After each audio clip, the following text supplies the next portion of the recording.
This got to be like Patrick CC or something, right?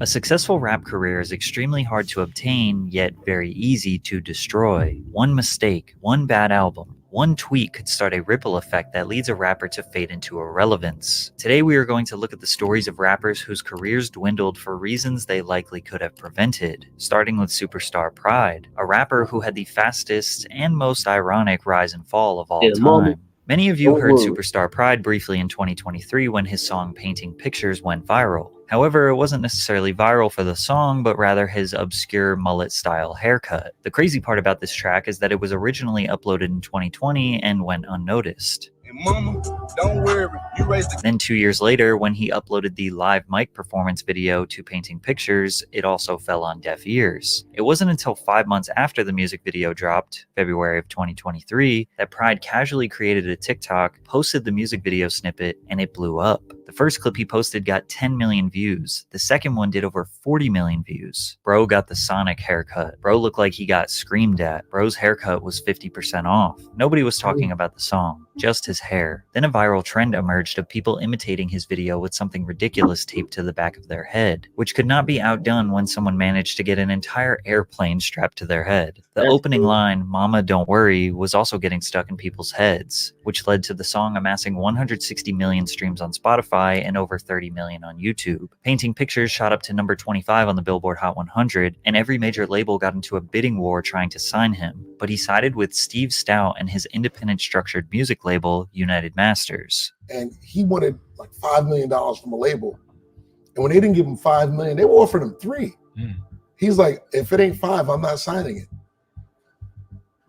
I'm like, what? Pride let his ego get the best of him, refusing $3 million for wanting $5 million. 3 weeks after refusing the record deal, he was arrested for murder. A Mississippi rapper is charged with murder in Panola County. 20-year-old Kadarius Pride, known as Superstar Pride. The victim, Marcus Wheatley, was Pride's barber, likely responsible for his signature hairstyle. Wheatley's grandmother said Pride stormed into their house and gunned him down in the backyard. Currently, Pride is being held without bond and doesn't have a trial set. Nobody knows what happened or why it happened. But a rapper going viral for his ridiculous haircut in February, then allegedly murdering his barber a few months later after denying $3 million is the most insane self-sabotage I have ever seen. And if you thought Pride's story was a poetically ironic form of self-sabotage, meet Chance the Rapper, who once famously said, "I met Kanye West, I am never going to fail," but still managed to fail. Chance the Rapper's 2013 mixtape, Acid Rap, was universally praised by hip-hop fans. His raspy voice and sprinkle of soul combined with his youthful, positive energy made this project a masterpiece. Tracks like Cocoa Butter Kisses and Favorite Song have aged like fine wine. But Chance was in no rush to capitalize on his buzz. He worked on his next mixtape for 3 years. He had the whole city of Chicago rooting for him and garnered support from the biggest artists in the world, including Kanye West, who featured Chance on his 2016 album, The Life of Pablo. Chance's part on Ultralight Beam is one of the biggest highlights of the project. Coloring Book was his 2016 mixtape that served as the perfect follow-up to Acid Rap. Chance's cadence, soulful lyrics, and euphoric beat selection was unlike anyone else in hip-hop at the time, especially on tracks No Problem and All We Got. He earned a Grammy for Best New Artist, and some people even believed he could give Drake a run for his money, but then he blew it. And I'm gonna blow you away when you hear about today's sponsor. Lately, I've been obsessed with fantasy sports, and that's where today's sponsor comes. Hey, pause on that. That shit sounded crazy. Or download Underdog for a up your team and make your picks with Underdog. Starting with a track called Groceries, a corny TikTok song that was heavily marketed on Triller to capitalize on the Whoa dance craze. The song went viral, but when fans criticized it on Twitter, his responses would put a nasty stain on his reputation. People have different tastes and that's fine, but the way you're talking to fans who have been with you since 10 days disappointing, and that ego reflects on the quality of your newest music. Eat it. You are a spoiled child who thinks artists are making music for you. I never intended for you to find or like anything I made. If I knew you existed, I would have tried my hardest to keep you from being able to enjoy it. Now go eat a dick again. Then Chance over and over again told the fan to eat a dick.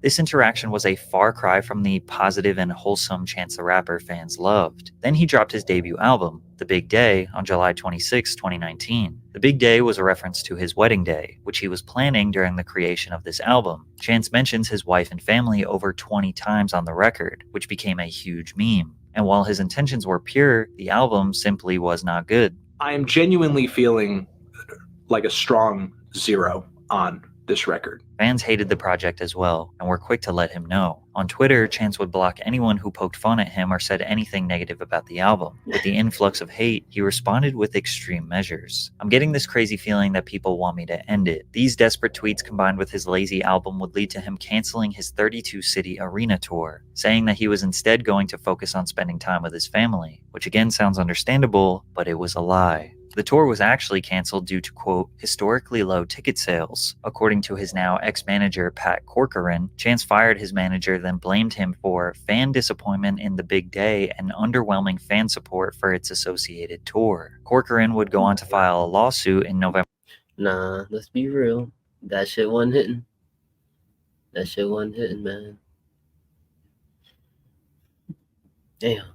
Of 2020 against Chance the Rapper for breach of contract, stating that he is owed over $2.5 million in reimbursed expenses for supporting and promoting Chance's career, an additional $3 million for unpaid commissions, and 15% of Chance's net profit across all business earnings. The lawsuit also revealed that Chance started working on his album in February of 2019, which was only 5 months before it was released. His manager knew there was not enough time for the creative process that was involved in releasing an album. Chance's recording efforts were compromised by unproductive and undisciplined studio sessions, procrastination, and lackadaisical effort, which explains why there are terrible lyrics throughout this record. If you blink it, you might miss it. You gotta click it or tick it. Life is short as a midget, but mine's a little LeBron. And how could we forget? Peanut butter jelly with a baseball bat. Peanut butter jelly with a peanut butter jelly. Y'all ain't ready for the jelly, it'll break y'all back. Chance let his own ego squander his career. He couldn't just admit that he made his fans wait 3 years for a bad album that was rushed out in 5 months, and the way he responded to them on Twitter was just childish. From here, all his hype died. On the other hand, if he stepped out of the limelight to genuinely focus on his family, that's respectable. Maybe that's something we should celebrate rather than see as a downfall. But Chance wasn't the only rapper whose Twitter fingers started their downfall. In the case of OG Mako, he pretty much forced everyone to hate him because of his tweets. In 2014, OG Mako had a ton of momentum after his song You Guessed It went viral on Vine. This track was unlike anything we had ever heard at the time. Before mumble rap took over, we had OG Mako screaming insane ad-libs over the most simplistic, hard-hitting trap beat. He had a darker, more rock-like aesthetic and even called himself not a rapper, but a rock star. The song reached number 90 on the Billboard Hot 100, and he could even be credited with inspiring many rappers after him. It definitely inspired Keith Ape, who just released a track called Itji Ma that sounded suspiciously similar. Just listen to them at the same time. OG Mako tweeted, "I'm aware of the Koreans that mocked me and took my sauce. I'm not impressed. I'm not inspired. I think it's kinda lame. To each his own." Mako even accused Beyonce of stealing from him in her 7-Eleven music video. If you look at them side by side, he may have a point, but Mako was developing a reputation of a bitter, egotistical rapper who complains on the internet. He randomly took shots at his collaborators and label mates, the Migos. Mako felt the need to tell everyone that Skippa da Flippa invented the dab dance that the Migos were using in the song Pipe It Up, to which the Migos replied, "The Flippa man is Migo family. OG Mako, let's see you set a trend." Then Mako said, "Half the rap game has already bit one of my flows or ad-libs. Let me see them album sales." Meanwhile, OG Mako has never had a gold album, let alone the dozens of platinum records the Migos have. Then he went after Lil Uzi when XXL tweeted, "Lil Uzi is rap's newest rock star." He tweeted, "Dudes don't just become rock stars. Somebody gotta show you the way. Stop playing with my name," with a picture of Uzi at an OG Mako show on stage behind him. Then Academics said, "You paved the way for Uzi?" Then Mako replied with dozens of tweets over the next hour trying to explain why he is so influential and Uzi was stealing his sauce. He also randomly took shots at Future. "I love Future, but I also understand Future has destroyed countless lives by making it cool to be a drug addict. People looking up to loser attitudes because this nigga is crazy, bro. I understand, like, if you creative, but, like, damn, don't let this shit go to your head. Can't let this shit go to your head. generation is afraid to strive for anything. It's y'all's fault all this lame ass shit is possible." Again, he may have a point here, but fans replied to Mako calling him a hypocrite since he raps about the same stuff. But Mako claimed he was dumbing down his music to blow up. You guessed it, was not luck. It wasn't an accident. I made the dumbest song I possibly could on a beat full of bass and knew it would blow. I manipulated over 40 million minds and counting based on the exact same principles that I'm preaching. Who's more qualified to say this? Now, Mako has always made more conscious, focused music with substantial lyrics. Like Jason, Michael, Freddie, and Eddie Amin after your civil syllable war, niggas should have been prepped before. But a lot of his music was just mediocre, boring trap. Get the cat, get the cat. Get the bag, get the bag. Hey, get the cat, get the cat. Also, if he claims to be such a genius, why wasn't he able to do it again? During his brief moment of popularity, Mako consistently released music on SoundCloud, but nothing sounded anywhere near as innovative, fun, or interesting as you guessed it. His downfall was easily due to dissing rappers for absolutely no reason, nonstop complaining on Twitter, and trying so hard to take credit for the success of anyone else. Was he an innovator? Absolutely. But he spent too much time talking about how influential he was on Twitter rather than trying to create a legacy to maintain his career. But what happens when the reason a rapper blows up is the same exact reason why they had a downfall? On July 26, 2016, just a few weeks after his 16th birthday, SoundCloud rapper TK and 5 others conspired to rob a 17-year-old drug dealer, Zachary Belote. The crew broke into the house around 10 p.m., and the robbery went wrong, which led to the drug dealer's friend and roommate, Ethan Walker, being fatally shot. TK admitted during the police interrogation that he was not the shooter, but was there looking for drugs and money. He had been released from custody pending the trial and was placed on house arrest with an ankle monitor. For the next 7 months, TK sat in his room, making music, releasing it on SoundCloud, and built up a following. With no money for a lawyer and quickly approaching the hearing for the murder, TK infamously tweeted that he was tired of house arrest and the police were going to have to hunt him down.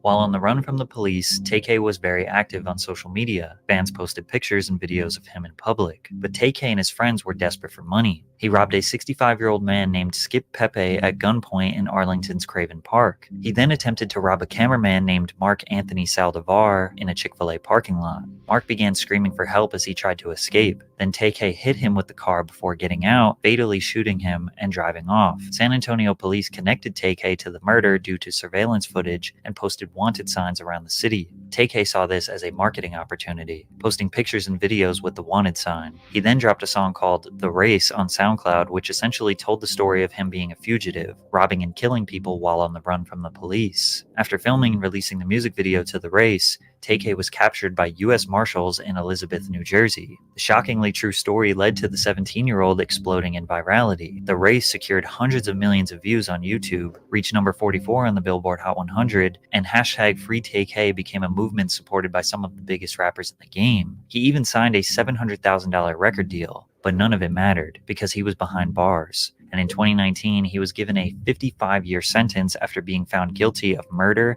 and 3 counts of aggravated robbery. Obviously, TK's downfall could have been prevented if he simply did not commit these heinous acts. But as bad as it sounds, none of us would even know about him if he didn't actually rob and murder people, then make songs about it while mocking the police on the run from the law. Rap fans glamorize this type of behavior because the music is, a lot of the time, violent and derogatory. So if you're going to rap about it, fans want you to be about it. But the fans won't be the ones sitting in the jail cell. Pooh Shiesty is an example of someone who was heavily rewarded for his violent music. His song Back in Blood, featuring Lil Durk, was essentially a song about killing your enemies. This track would reach number 37 on the Billboard Hot 100 and secured himself as a promising new talent in hip-hop. But at this peak of his new career, he got arrested. Pooh Shiesty and his crew were at the King of Diamonds strip club in Miami, Florida. Allegedly, Shiesty had money taken from him, which led to major commotion in the club. Security acted accordingly and escorted Pooh Shiesty out of the club, but he forced his way back into the club and accidentally fired a handgun at a working security guard. Pooh Shiesty turned himself in on June 8, 2021, and had his hearing the following day, where he would be denied bond. He would later be sentenced to 5 years and 3 months in prison on April 20th, 2022. He could have easily just left the club and let others go handle the money situation, but maybe he felt the need to live up to his Back in Blood lyrics. I got my own fire, don't need security in the club. If you haven't noticed, rappers and shootings seem to be a very common trend that leads to their downfall. Tory Lanez is no different. However, many people still question if he is actually guilty of being the shooter. In 2020, Tory Lanez was at the peak of his career. His feature on Jack Harlow's What's Poppin' reached number 2 on the Billboard Hot 100 while objectively being the best verse. His album, The New Toronto 3, debuted at number 2 on the Billboard 200. He broke the record for the most live viewers in an Instagram Live during his quarantine radio show during the pandemic. However, on July 12, 2020, he was arrested on a felony gun charge while out with Megan Thee Stallion after attending a small party at Kylie Jenner's house. The public was also informed that Megan had cut her foot on broken glass. Then 3 days later, she changed her story to say that she was shot in the foot. Then 1 month later, she said this. Yes, this nigga Tory shot me. You shot me. And you got your publicists and your people going to these blogs lying and shit. Stop lying. Social media immediately took Megan's side. Tory remained silent about the allegations, but responded with lyrics on his album Daystar. How the fuck you get shot in your foot and don't hit no bones or tendons? How the fuck your team is trying to paint me as a whole menace? The illusional, like how that 1942 from Kylie House still got you talking crazy, as well as also rapping about why he hasn't been nearly as vocal as Meg. Think I'm finna talk about an open case for some likes? Tory Lanez was charged with 1 count of assault with a semi-automatic firearm and 1 count of carrying a loaded, unregistered firearm in October of 2020. Although Tory claimed he was being blackballed by the music industry, his career continued to thrive. He released 4 albums independently, which would all garner hundreds of millions of streams. He received praise from LeBron James as well as dozens of other mainstream. I mean, if you shot the girl, I don't think that's blackball, right? You shot somebody.